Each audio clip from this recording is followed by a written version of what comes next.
Our second speaker is Jimmy Winters, and his evaluator is Michael Quartz.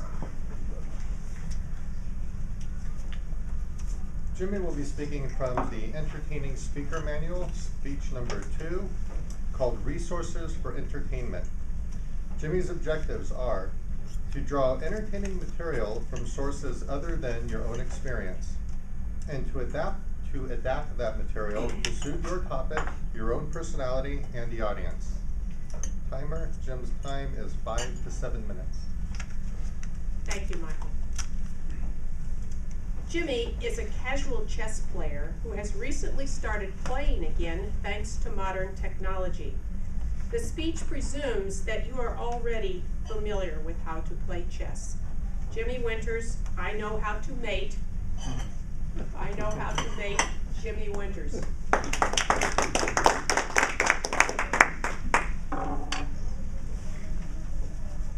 There's a saying in Chinese that before you can win at war, you must know chess. Chess is a game of ultimate strategy. It's been around since the 15th century. And over the last 600 years, people have developed chess theory. There are entire books written on chess theory. I've read them. They're not the most interesting thing you've ever read. But if you want to be a better chess player, you have to know it. Now, I can give you a summation of what chess theory is. In the beginning of the game, there's an opening. You want to develop your pieces quickly. You do not want to mess around with the pawns. That you basically want to get them out of your way and maybe make a skeleton structure, they say, so that they can support each other. But you want to have your pieces. Those are your major pieces, your bishops, your knights, your rooks. You want to develop them very quickly so that they can be there for the action when the fireworks go off. And next theory is that you want to castle as quickly as possible. You want to maintain tempo, and a way to do that is by putting your king into safety. If your king is constantly being checked by the opponent and you're needing to move a piece in front of that king or move the king itself, then he is gaining tempo by advancing and attacking while you're reacting to what he's doing, and that's something that you want to avoid. And lastly, a good piece of advice also is that in the very beginning of a game, and I think a lot of amateurs, including myself, get this wrong quite a bit. In the beginning of the game, what you want to do is attack with your pawns and your smaller pieces. And then at the end of the game, you want to have those pawns off to the side and then be attacking with your larger pieces. If you've ever seen chess played at a high level, this is exactly what they do. But what you'll see when you see casual chess players is just attack, attack, attack. They're moving pieces randomly and with no coordination with each other. Now, as I said, there are openings, and over the last 600 years, they have just mastered openings. So if you want to improve your chess game, what you need to do is memorize openings. That's what the greats have done. They have names called the Ruy Lopez opening, or the Sicilian defense. They have one called the fried liver attack, and another one called the King's Gambit, and many more. And what these openings are just, over the years, people have developed a system of how they want to play a game. And that's what you get to pick from is, if I want to play an aggressive game, which opening are you going to pick from? And then if you want to play a more passive, sort of a counter-attacking game, then there's a different opening for you. And it's up to you to pick which opening is best. And like I said, the reason why you want to know these openings is because they will give you that advantage when you're playing a game, rather than just moving pieces at random. And they even say that if you were to memorize one of today's hyper-modern openings, that you would actually have an advantage over a world chess champion of the early 1900s, because they hadn't developed these openings yet. So you would have a beginning, as they say, an opening game advantage. Now he would go on to cream you from there, but it would still be nice to be in it for a little bit. Now, when I was doing some reading and thinking about who I wanted to talk about in this speech, I looked up who the world chess champion now is, and his name is Viswanathan Anand. Now I'm betting that most of you have never heard his name. He's from India. But you might have heard the name Bobby Fischer. And when I was looking up on Bobby Fischer, there's not much to like about Bobby Fischer as a person. So I just want to say that up front. But as a chess player, he was definitely one of the greatest.